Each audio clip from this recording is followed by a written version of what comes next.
Next thing that we're going to be doing is, you can see on the bottom back, I've got some components to mark out here. I've also, if you come down to the bottom side, there's also components to mark out here, and also the side top. The rest, there's nothing happening. So we need to find those pieces, and we have labelled them. So we've got the back bottom, it's just here, so I'm going to put the other ones to the side. I've also got my top front and top back. I can move those over here because there's nothing on those. Now I do need my side bottoms, which I've got here, because there's bits going on those, and I've labelled those side bottoms. And I've got my side tops, and I need to mark out on those as well. So you will be given these templates which line up to the names here. So you'll see that this is side bottom, so that's going to go here.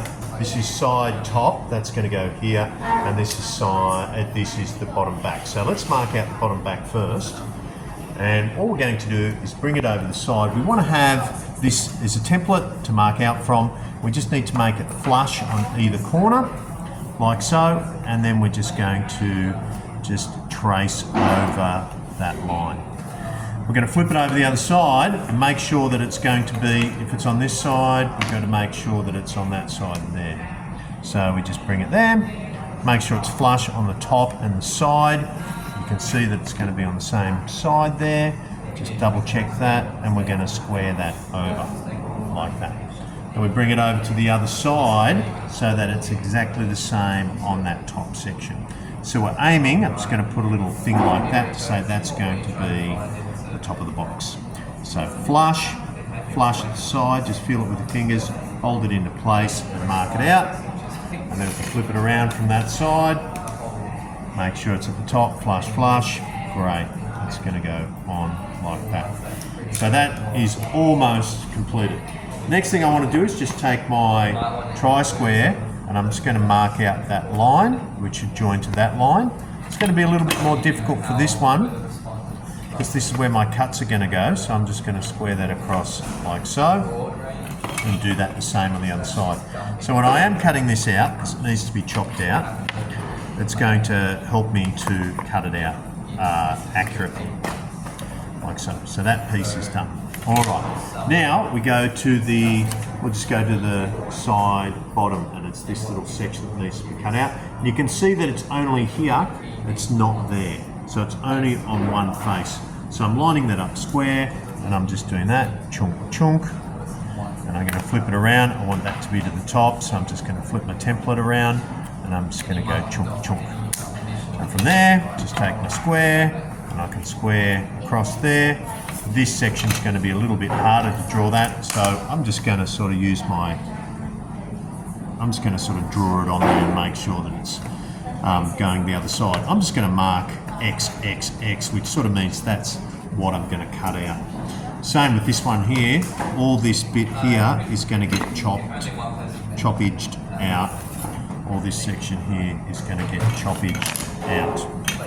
So I can just mark that with an X marks the spot. So there, I've done that one. Then I can do this one, and then I just need to do both my side bottoms. So you can see this is a little bit complicated here. And so I'm going to make that flush to the top and sides there like so.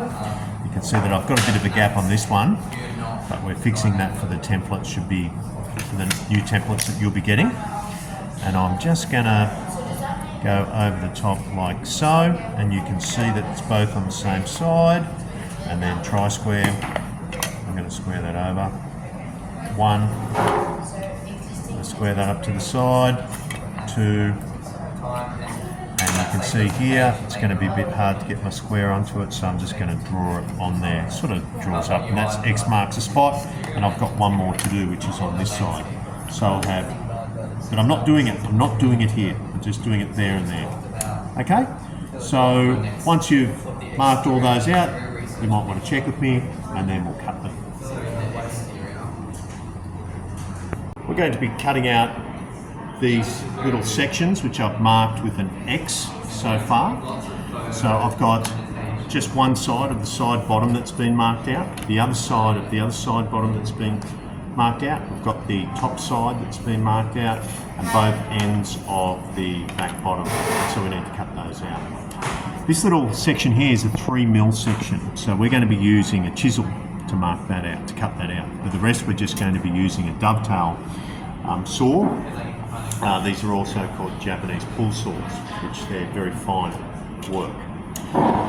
We're going to start with the back bottom, and I'm taking that and placing it into the vise, like so. And I'm going to be cutting this line down first, and I'm only going to go to that line there. So I can use my thumb as a guide, and I'm just pushing forward and backwards. I'm sitting on a stool because it just makes it a bit easier, but I've still got my left foot forward and my right foot back, and I've just got a good angle that I'm right on over the top of it there. So it just makes it a bit easier because these benches are a bit low for school teachers like me. Okay, then we're going to cut this one down. So I'm just cutting down to that line that you can see there, and I'm going to flip that around. I'm having it fairly close to the vise. I've just forgotten to mark that out there, so I'm just going to draw that line in, and I've just drawn it in by hand, and it just gives me an idea of where I need to cut down to, and that is done. So I've cut that side. I now need to cut the other side, which I can do identical to that, which I won't do. These ones here are the same, so you need to put this one in the vise. And I'm going to cut down to the 3mm line, just there. And then this one I'm cutting all the way down to the base, to that line. I'm going to flip that around, and I'm going to cut out that section. And like I said, I'm going to chisel out that section. I'm going to chisel out that section. And then this one's quite easy to do. Just place that in the vise. I'm a bit crooked there. That's, we'll cut down to that line. And I'm going to be cutting down to that line. And that little section is going to drop out, and I need to do that twice as well. Next is chiseling. And you can see that I've got both my little corners cut out here for my top side. Same for my side bottom. I've just got this little thing to chisel out there, and also for my back bottom I've just got this little thing to chisel out there. We're going to be using a beveled edge chisel, that's what this is called, and a mallet to do that. We're also going to be using a bench hook so we don't chisel directly onto the bench.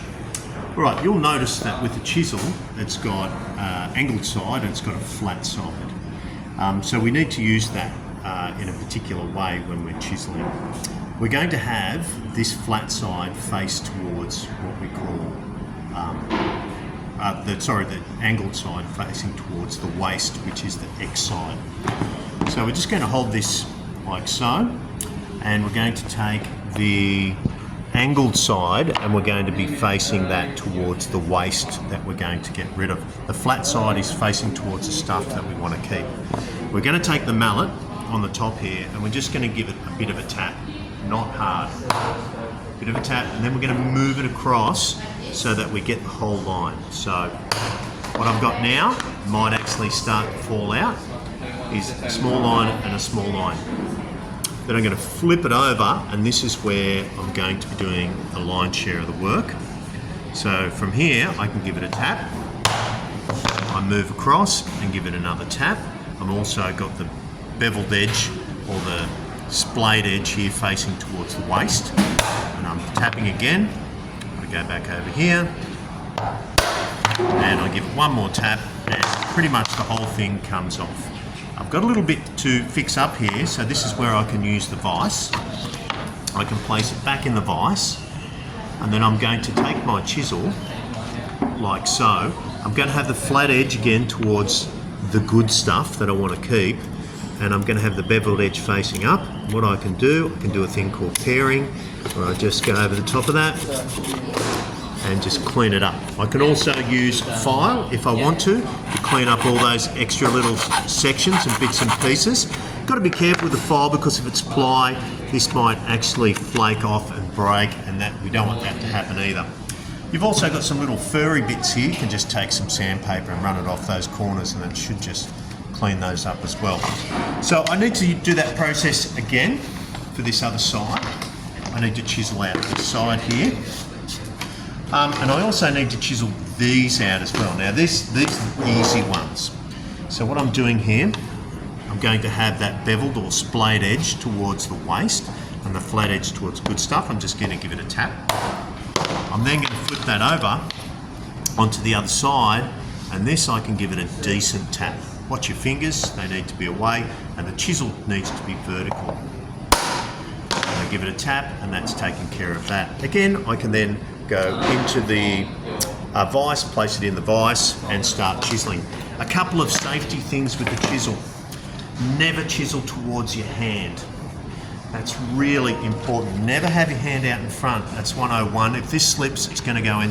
You're going to get some nasty stitches there, and even worse could happen. So pairing happens with, you know, your hand on the back of the chisel. You've got the base of the hand back here, sort of pushing forward, and then you can just pair it backwards and forwards as your sort of thumbs over the top and the chisel supported. Okay, so we're going to do that here, here, here, and also here. Chisel that out, and then you're ready to glue it together.